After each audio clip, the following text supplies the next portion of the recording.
První okamžiky nového roku se naše krajina rozzáří světly a ožije hlučnými oslavami. Hluk ohňostrojů se šíří kilometry daleko a zvířata, která jsou zvyklá žít v harmonii s tichem noci, najednou čelí nebezpečí, kterému nerozumí a před kterým nemají kam uniknout.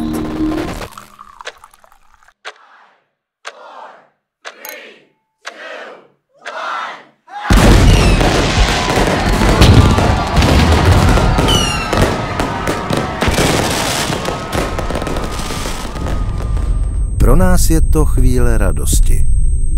Pro ně nepochopitelné utrpení a mnohdy i boj o život.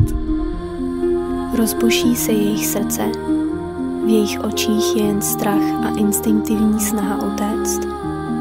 Ale kam?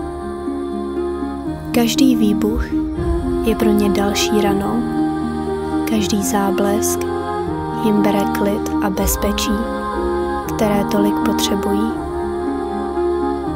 Zamysleme se, zda stojí naše oslavy za jejich bolest.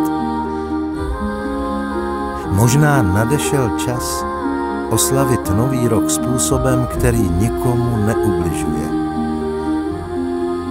Buďme těmi, kdo vytváří klid, ne těmi, kdo ho berou.